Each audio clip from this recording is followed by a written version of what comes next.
Welcome to Lawyer Up with HMC, where we unravel the complexities of legal battles, share insights into high-stakes litigation, and provide strategies for navigating the legal landscape.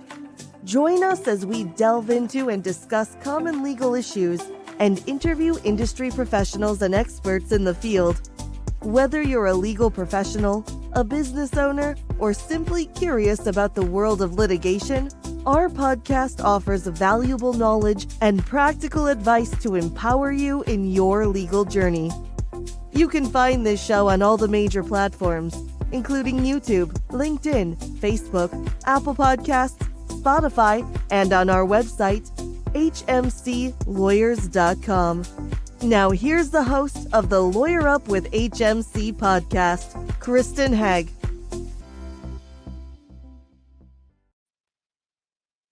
Hello, everyone. Welcome to another episode of Lawyer Up with HMC. I'm your host, Kristen Hagg. Today, we are actually recording our 6th episode, which is right at the midpoint of our 12-episode season. And as this episode is likely to be released in November or December, we are shifting gears for the giving season away from the practice of litigation to talk about something that's more adjacent to our practice. Here at HMC, we believe in giving back to the community and engaging in charitable initiatives. And one of the charities that we have supported for the past several years is the Grindstone Award Foundation. It's a charity that provides grants to girls whose families cannot afford to register them for hockey.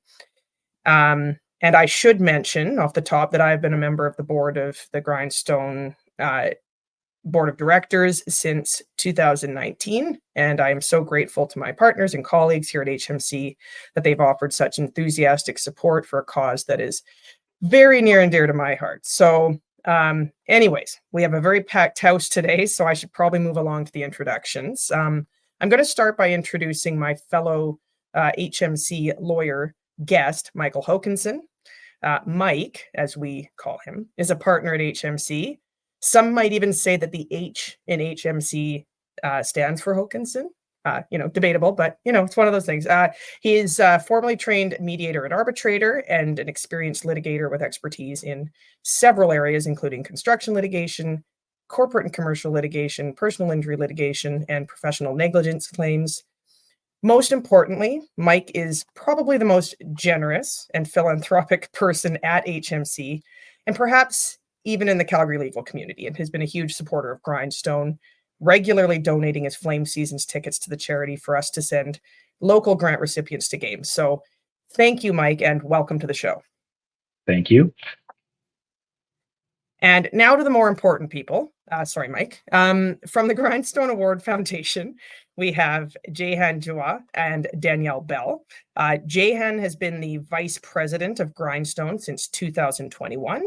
She spent 10 years working in the pro sports industry, collaborating with teams such as the Toronto Raptors, Canada Soccer, and the Vancouver Whitecaps. More recently, after surviving a life-threatening car accident, she is becoming increasingly involved in motivational speaking and advocacy projects. And welcome, Jehan. So glad you're here with us today.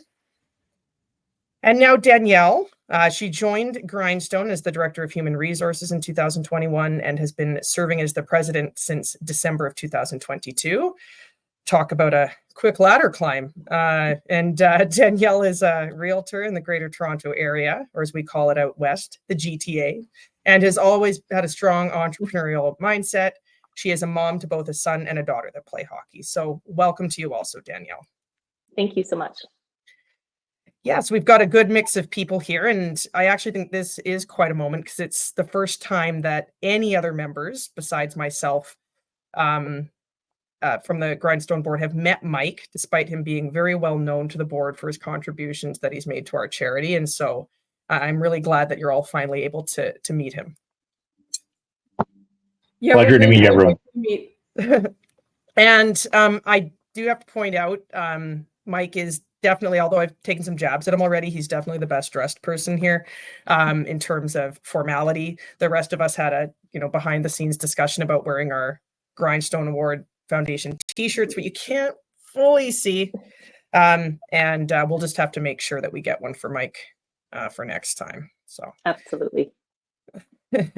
So I've done enough talking. I'd like to start by giving our listeners an idea of what the Grindstone Award Foundation is. So maybe Danielle, you could sort of start by telling people a little bit more about the charity. Sure. Thanks, Kristen. So at Grindstone Award Foundation, we provide funding for young female hockey players under the age of 19 who have a passion and a desire to play the sport, but face financial challenges. We help provide them that registration funding or part of it anyways. And we are a national charity that currently is run by 100% volunteer base, both from a board and volunteer representation. Okay, and there is a specific mission that the Grindstone Award Foundation has. Jehan, maybe you could tell us about that. Yeah, for sure. I mean, our mission is that we turn no female hockey player with a desire to play away, right? So when we look at the demographic of Canada, which is dynamically changing, we want that demographic to be represented on our women's national team. We want it to be represented in our professional PWHL teams, and we want it to be represented at the local level with our minor hockey players, right? And Canada and hockey are so interwoven, right? Hockey is such a part of our national identity. But we want that identity to be reflected on the ice. And so that's Grindstone's mission, is to reach every corner of Canada, no matter where that be, and make sure that any player who wants to play hockey is not being turned away from doing so because of the financial barriers that they face. Okay, and then in what ways are we doing that? I mean, Danielle, you already kind of touched on it by covering registration fees, but that's obviously the primary part. What else is the Grindstone Award Foundation doing? Yeah, so it is the primary mission of ours to provide some grant funding for registration grants to these girls, and that is the primary program that we run. However, we have definitely seen a correlation in the sense that hockey is an expensive sport to play. It requires a hefty amount of equipment, and since we do focus on girls under the age of 19, they're growing year after year, and we've noticed that if they can't afford a registration fee, then most likely they struggle with being able to afford the proper equipment to play safe. So we do have a partnership with the NHLPA.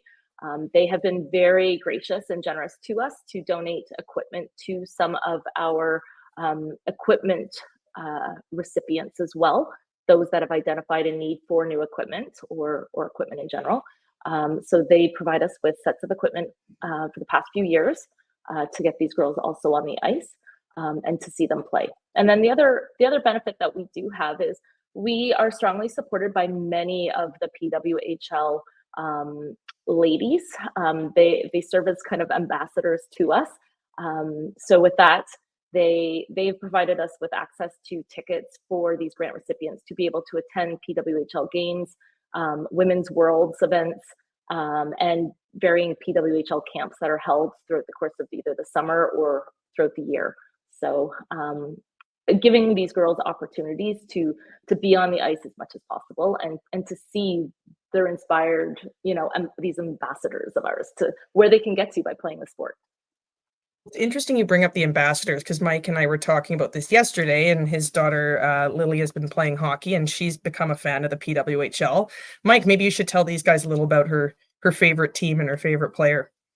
Well, I mean, she was distraught to find out that Emma Woods was no longer playing for the New York team because it's funny. Lily and I sat down to watch her first PWHL game, earlier this year.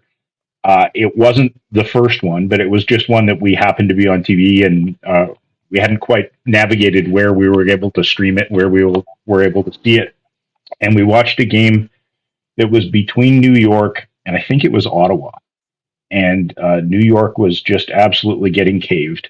And then they made a huge comeback and they won in overtime. And it was the first game that she'd watched. And she was just absolutely fascinated seeing all the ponytails there, because that just made a huge difference for her. She's always been interested in hockey, but she wasn't as fascinated with hockey until she watched that. And then she's just said, well, okay, New York's my favorite team. And Emma Woods is now my favorite player. And then, as I said, she was a little distraught to find out that she's no longer on New York. And she wasn't all that bothered by the fact that New York didn't do all that well this year. But it was all based on sort of that one game and that one experience. And now she's all in. And actually, I just went over and grabbed it. This is one of her Christmas presents, and she already has one of the Barbie PWHL hoodies as well, which she wears just about every day.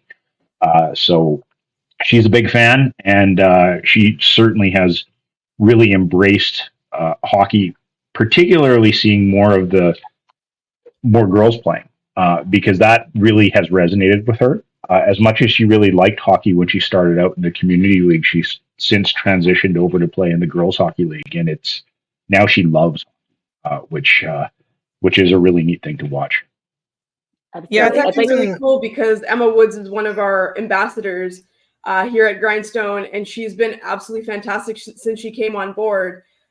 Just getting the word out there about Grindstone. She's run a charity tournament and donated proceeds to Grindstone. She's reaching out to her network and encouraging them to donate. And when she signed on with Grindstone, she was playing for New York, and then she got traded to Toronto. And I said to her, like, I'm a Vancouverite. I'm a diehard Canucks fan. I think this is going to be the first time I have to cheer for a Toronto team because she's such a great friend of Grindstone. So that's awesome, Mike, that your daughter has resonated with Emma. I did tell her that Emma was one of the spokespersons, and that I was speaking with some people from Grindstone today. So although I'm not repping any merch, she has her toque and her hoodie on today. It's amazing. I mean, being from GTA, I'm thrilled to have Emma in the Toronto market. So I'll make sure to do a shout out for Lily when the chance to be at a game. But I think to your messaging, Mike, with Lily is it's really it's the inspiration alone that these young girls that get to play a sport, it becomes more of a passion because they're seeing a direct sight line as to where they can get to with the sport now and the opportunities that open up. And, the fact that if you can see it, you can be it, right? They want to be like one of them. So that inspiration alone means so much to these young girls. Well, and it's always been that way. I mean, I know growing up, everybody on the Grindstone board knows this. Everybody in my office knows this. I'm a diehard Oilers fan, as is Mike, actually. So we're outnumbering you here, Jehan. Sorry. But when I was growing up, I loved the Oilers. I thought I was going to play for the Oilers. I didn't know that women didn't play in the NHL, but any opportunity I had, we did have a local women's team back then, the Edmonton Chimos, that were quite famous, and they would play shinny, or they were organized games against like retired police officers and stuff like that. But I would go to those games and legitimate look at these ladies like this was really what inspired me more so than the men's hockey. So it's it's the same as it's always been. It's just so much more visible now, and we're doing our part to try and make the sport more visible. And as for Jehan, you're going to be okay. I started cheering for Toronto this year because I'm friends with the general manager, Gina Kingsbury, and big Blair Turnbull fan, all these things. But, you just might have to start, rooting for Toronto. It's not a big deal. We don't have PWHL teams in our markets yet, so we're okay. We can cheer for our friends in Toronto. Yeah, it'll change someday. I know that. So yes, anyway, so I just want to make sure we're having some great conversation. I'll try to make sure that we stay on task. So I guess we've already started to talk about this, though, why Grindstone is so important. Do you have anything else to add on that, Jehan? I think, as we've all alluded to, and even in the story Mike told, it's so profound, just that Grindstone is that vehicle. All of a sudden, there is somewhere for girls to go in the sport, right? But if that pipeline is broken, if that pipeline is not feeding the top, all of these minor hockey associations essentially are now feeder leagues and feeder teams into whether it's PWHL, whether it's university hockey or college hockey in the US. It's all a feeder system, and so we have to make sure that it is wholesome at the grassroots level so that it continues to feed all the way up. And so for Grindstone, we've always been passionate about what we've done. And Hagg, you can allude to this because you've been the longest serving board member, right? But I think there's even a more renewed sense of purpose in what we're doing now since the inception of the PWHL, because we're going, hey, our players might actually get there someday. Our grant recipients might actually get there someday. And even if it's not to the PWHL or somewhere professional, but it's CEOs of companies or leaders in their individual and their respective markets and whatever they choose to do, we know from all of us here being impacted by hockey what an impact hockey can have on one's character, one's life. So there's a renewed sense of optimism around Grindstone of what we have to do, what we have to achieve. Right. And yeah, I think that hits it right there. And I was going to comment on hockey and my experience with hockey being such an important part of who I am today. And you did call me by my last name, which Sorry. No, the Hagg, I think my Hagg genetics also have given me some of my, killer instincts for being a lawyer, but just my experiences with hockey have very much shaped me into the person that I am. And I would have taken for granted as a kid all the opportunities I had, as some spoiled little kid breaking my stick over the boards when I, missed a penalty shot or something like that. I mean, these things are expensive. And we want to make sure that everybody has the opportunity, not only to play and enjoy hockey, but to, help develop themselves moving forward into their careers.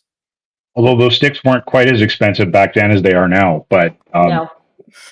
I had, it was the Coho Revolution, but my dad he was like, you will not get a new stick, and so you just won't have one. And so I really had to work on my. Was that the black and yellow and white Penguins color one? Because I remember that. Yes, the Mario Lemieux well, it was autograph. Yeah. I mean, Jaromir Jagr probably also used it. That was but it was definitely the Penguins one, and I just loved that stick. And but I did not treat it very well. I mean, I had a bad temper. I still do. Shocker. You did? Really? I can't picture that. I can't see it, Kristen. You're you're our voice of reason. I temper it much better, and it does come out more in sport, but there's the odd time that in the professional setting, we call it the Hagg disdain. Anyways, we're losing focus here. This doesn't need to be about my family. Okay, so again, we've kind of started to get into this, but I'd like to talk a little bit about where Grindstone started, where we are today, and how that growth sort of happened. So I think I was going to pitch this over to Jehan, but Jehan, Danielle, whoever wants to field that one. Yeah, so Grindstone was started in Kelowna, British Columbia. It was two local women who both played hockey through college and had been, hockey players throughout their lives. Who the story goes, 2014, they're kind of sitting around a locker room, as many of us do after a game, just shooting the breeze with our teammates. And they kind of just recognize, like, hey, this is a really expensive sport, and we want other girls to be able to play it. And we don't want that to be, especially at the time, 10 years ago, there were so many barriers for girls to get into hockey. They didn't want finance, to be yet another barrier. And so they founded Grindstone in 2014, gave out one grant, just started with the one grant in 2015, which helped one girl play hockey, which is incredible. And then they slowly grew from there. So it was 2 grants in 2016. I believe it was 10 in 2017, 30 in 2018. So they were growing at a really steady clip. And, as with any organization that is grassroots, it's about getting that brand out there, getting the name out there, which they were doing a fantastic job of. And then, of course, the pandemic hit and everything just kind of grinded to a halt. That was also the time for Grindstone where there was quite a bit of turnover in the personnel kind of behind the scenes running Grindstone. But where we are really blessed is that during that pandemic, when there's no hockey, there's no events, there's no funds coming in, there was a group of people that stayed. And Kristen, you're one of them. And we were so lucky that you hung tight and stayed around. There were also a couple other board members, some of whom are still on our board, some who've moved on to other opportunities, but they were the ones who kind of dug in during the pandemic and didn't give up on Grindstone. They kept things running. They kept things going behind the scenes to the point where in 2021, where things were still in pandemic mode, we were still able to give out 25 grants, which I think is incredible. And then since then, as things have started getting going again, we have been on an astronomical rise with our current board members and our current volunteers, all of whom are just pulling us along. And so this past year, we gave out 80 grants, which is an incredible rise from where Grindstone began. Yeah. It's important to note that this year alone, year over year, we've had applicants come in.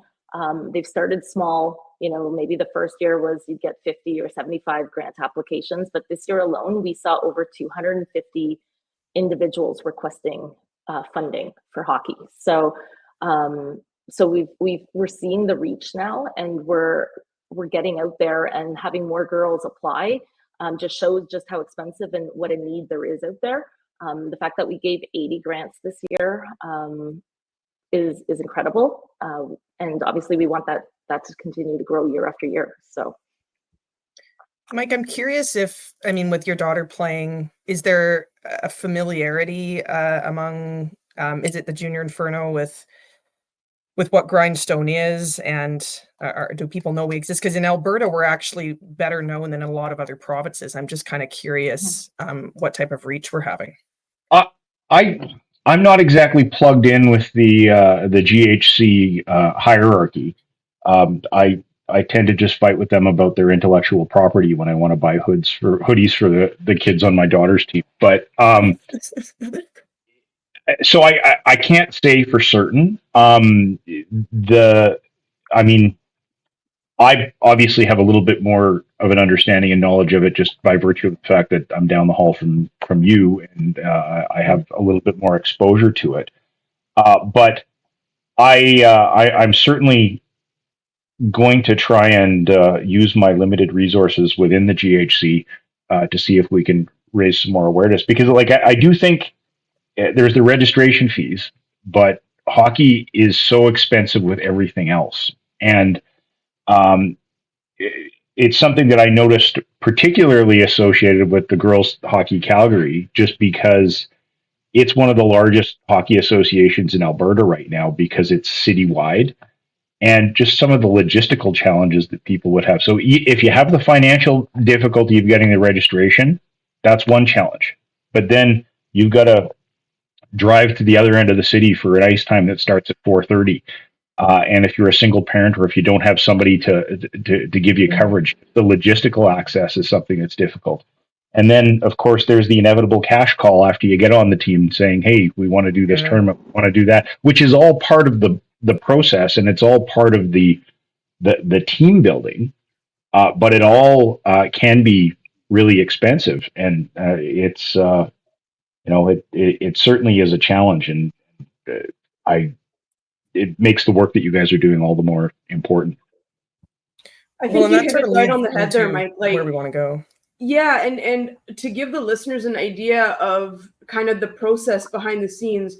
So when we open up our grant applications, families go on and they can apply. They provide their financial documents so we can see what their financial status is. But then the kids also write a bit of a paragraph about why hockey is important to them and what it would mean to them.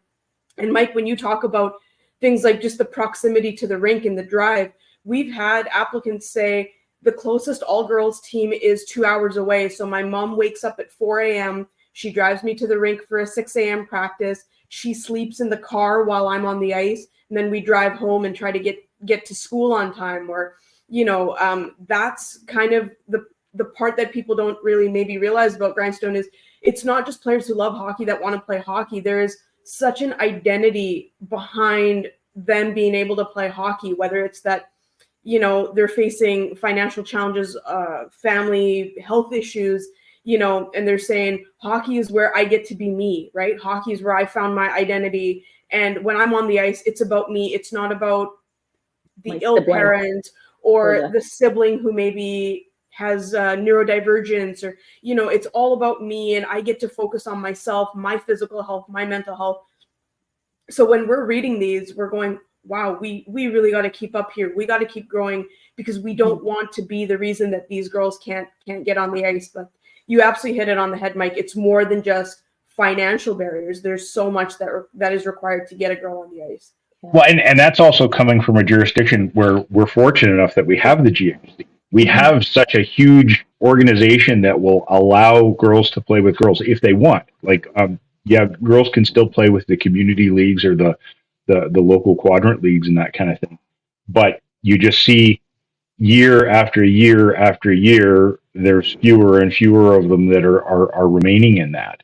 And maybe that's correlated to some extent with the growth of GHC because, like I alluded to before, my daughter liked hockey and she liked playing on the boys team, but now she loves hockey. And the ability to play on an all-girls team is something that really, really resonated with her.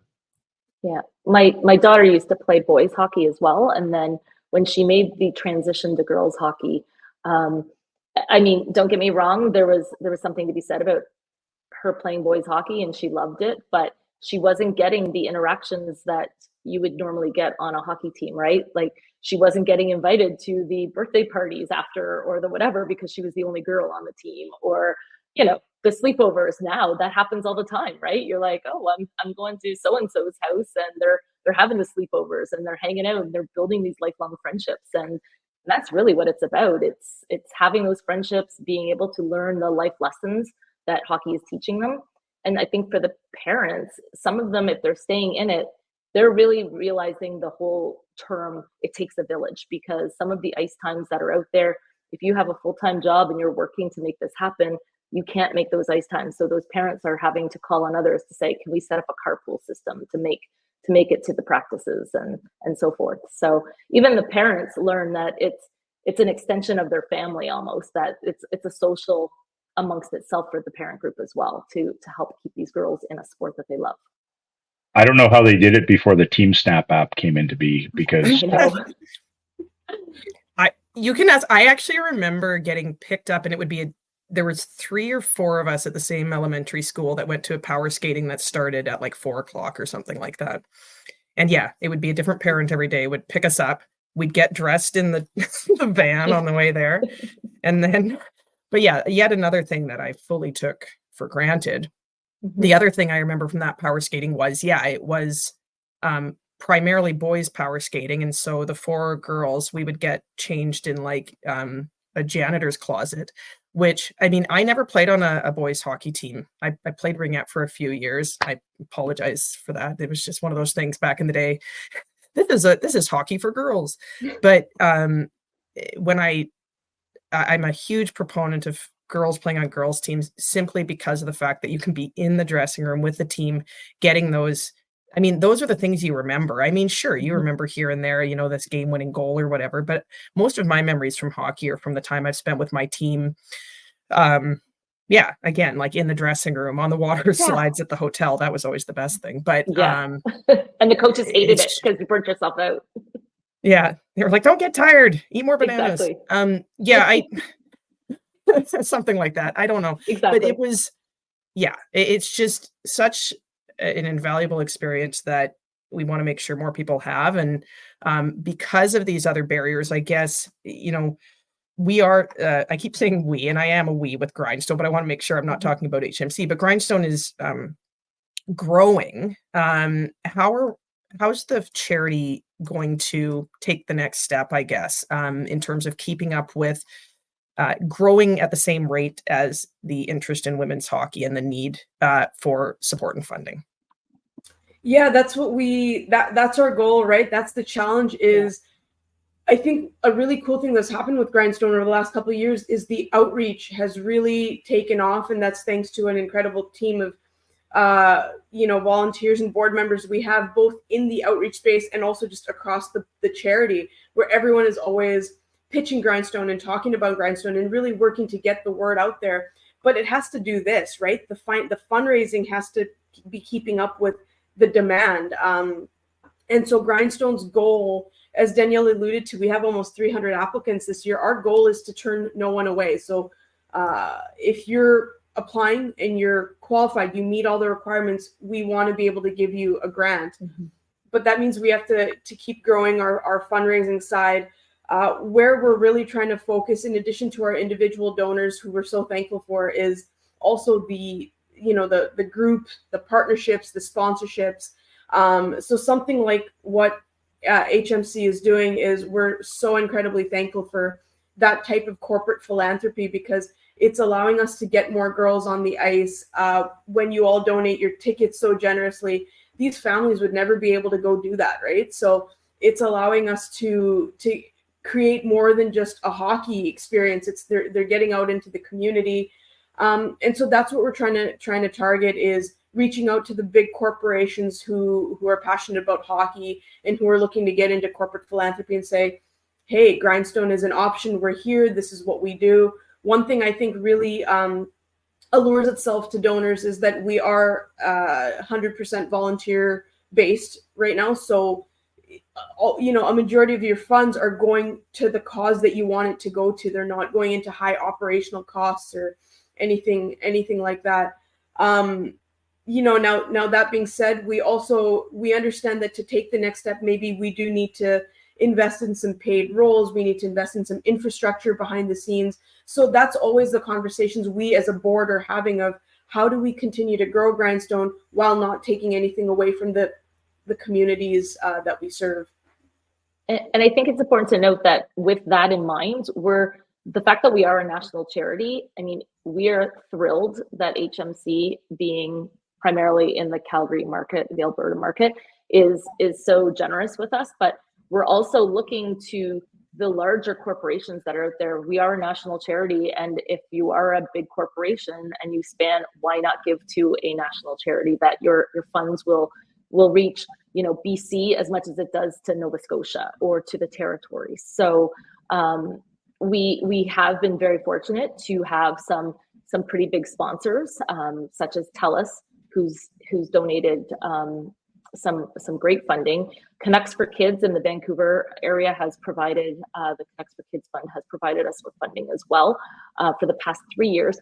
And so there's ways that we really need to hone in on some of these, to Jehan's point, these corporations that will want to join forces with us to provide some sponsorship funding and for multi-years, so that we can see that growth and expansion ourselves and continue to get more girls on the ice. Mm-hmm. So.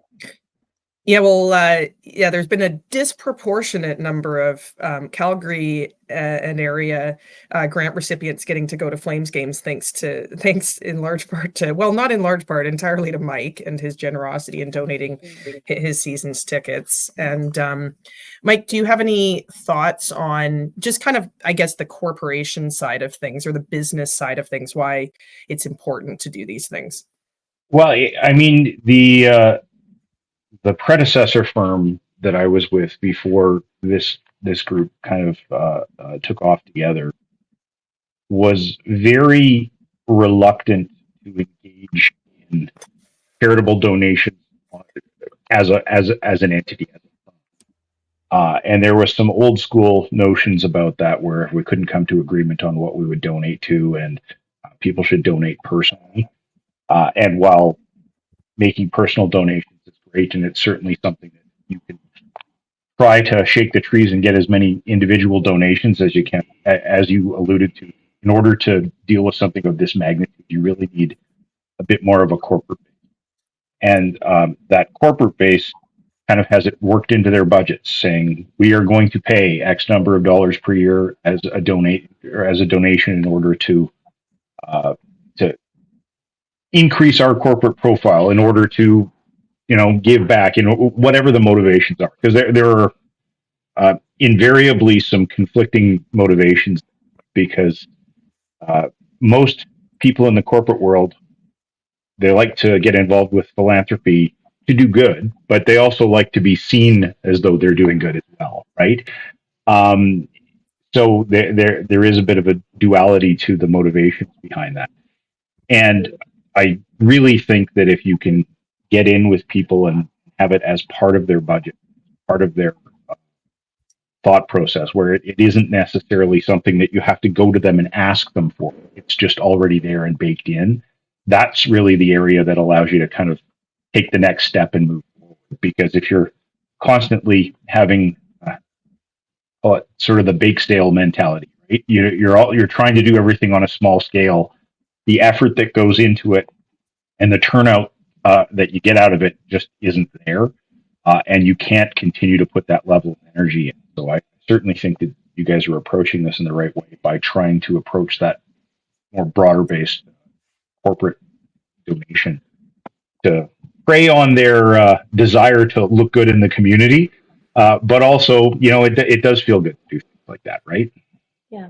Yeah. And Well, sorry, go ahead, Danielle. Yeah. Sorry, Kristen. I was also going to say, so absolutely, the corporations have some deeper pockets. But that being said, I think it's also important that we've seen funding come from some of the associations themselves.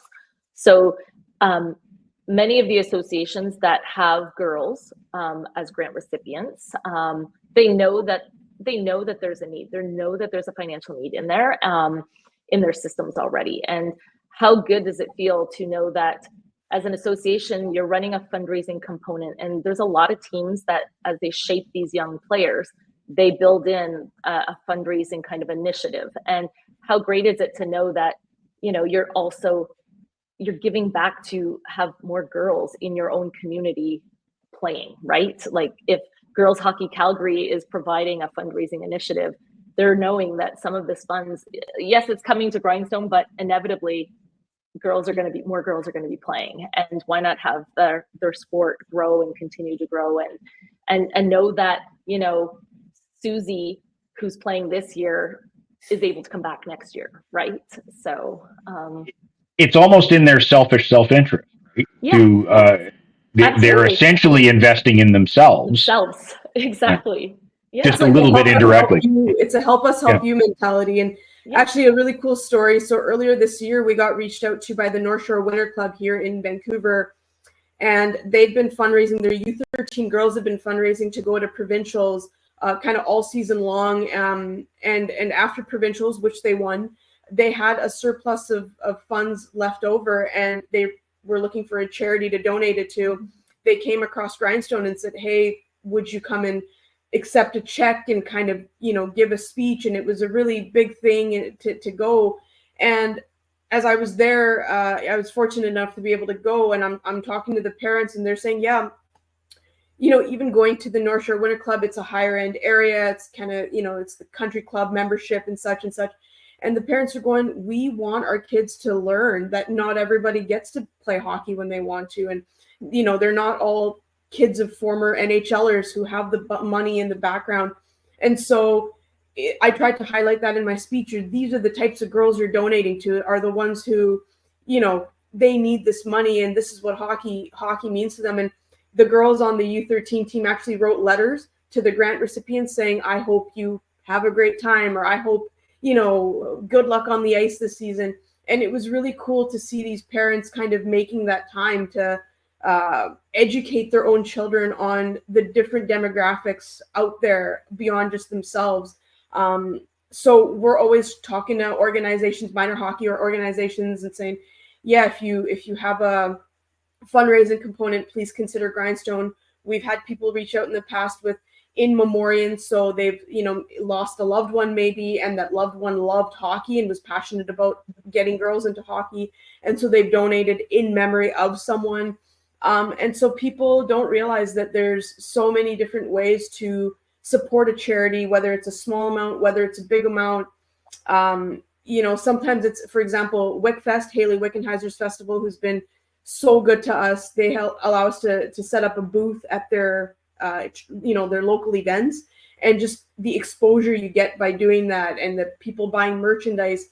We alluded to Emma Woods early and her campaigning for Grindstone. Like there's so many great ways to help a charity, whether it's a direct financial donation or whether it's through your community support of them. There's so many ways to get involved. Mm-hmm. Well, and I think, obviously, you want to get the big, to really, really take off and grow. You need the big corporate sponsorships. There's no question about it. And, but yeah, every little bit helps. And, speaking of, doing things more for, making the business look good, it makes it all the more impressive that our partners here at HMC have come together to offer financial support, because we don't have a mandate to do certain things. You know, it was a proposal that was made to the group last year around Christmas time saying, hey, how about we make this donation? And everybody, you know, supported it. And there's probably other organizations like that out there. And it's good to know that every little bit helps.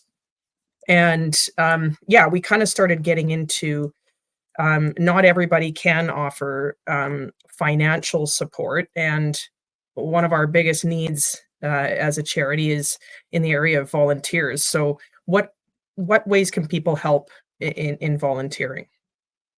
So I think it's so important to recognize, and I'd like to say thank you to you, Kristen, because you are a prime example of someone that has a specialty, being a lawyer and wanting to give back. And there's a definite need for that. And we thank you so much for the time and efforts that you give to our charity of choice. And we love having you part of it. And so for others, yes, there's a way that if you have a specialty, we probably could utilize your help. I mean, there's between lawyers and accountants and marketing specialties, right? However, we also have other areas that just, whether it's just basic admin support that needs to happen. And we do try to have everybody attend their local events when there is an event in their community to be part of.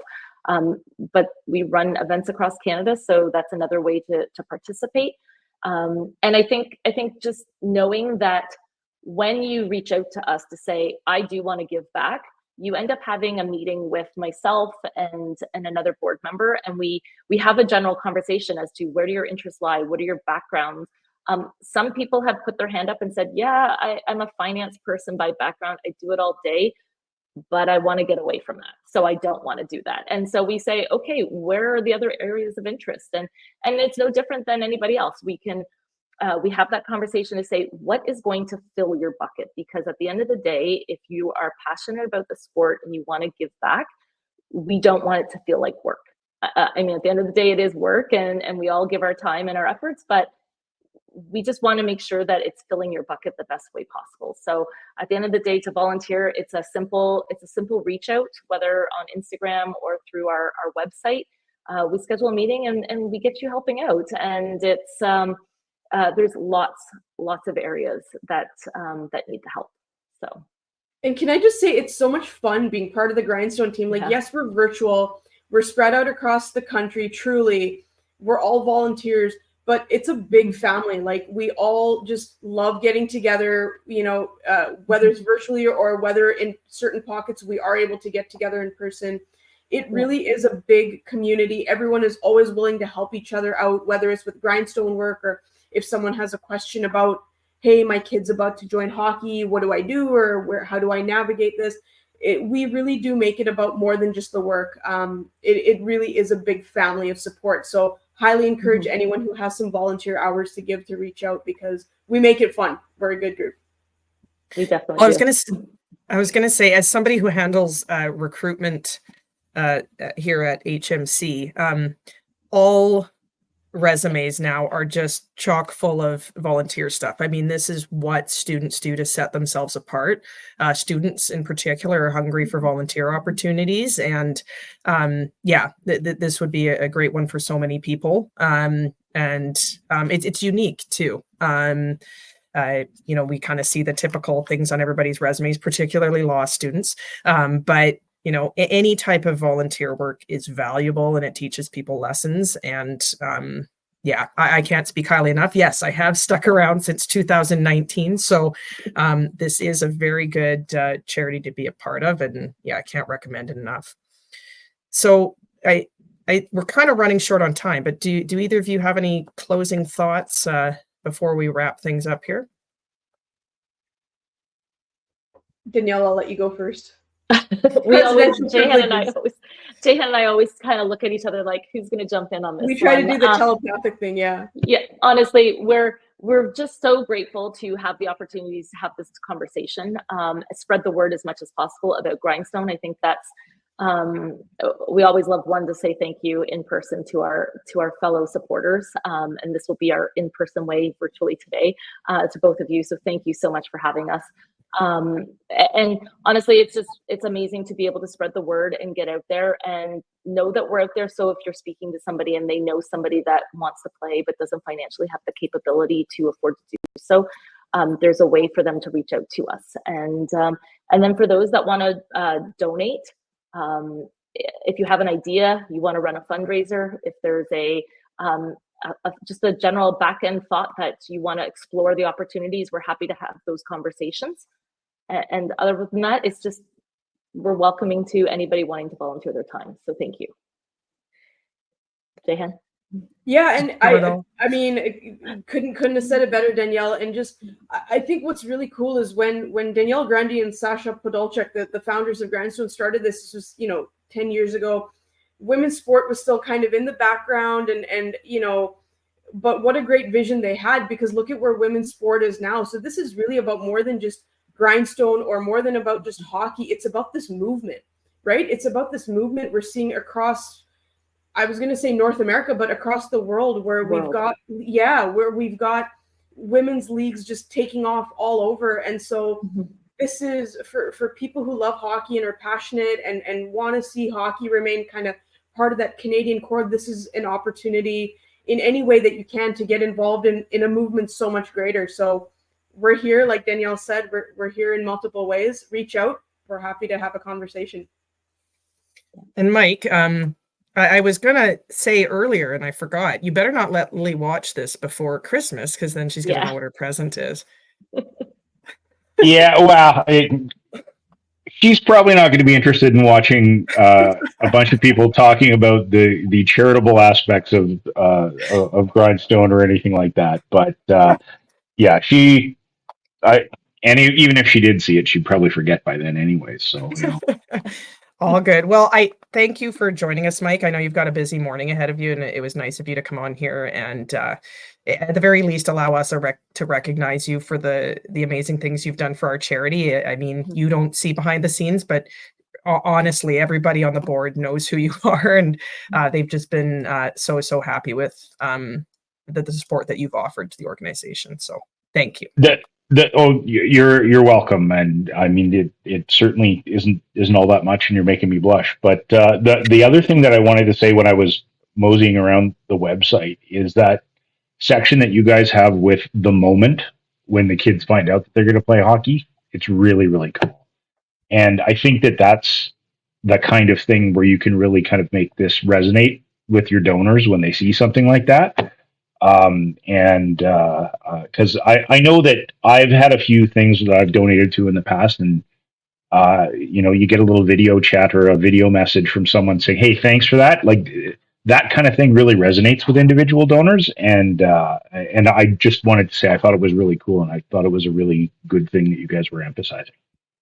That's great feedback, and it's certainly one of our goals moving forward is to tell the Grindstone story. More, put faces to names, and really tell the story of what the donation means to different people. We're in tears every time it's granting season, and we're getting these. We're all reaching for the tissues. Yeah. And hey, that type of emotional manipulation is what gets the dollars flowing. So, and on that note, I was going to wrap things up by saying if listeners want to learn more about the Grindstone Award Foundation, they can go to the website at grindstoneaward.com.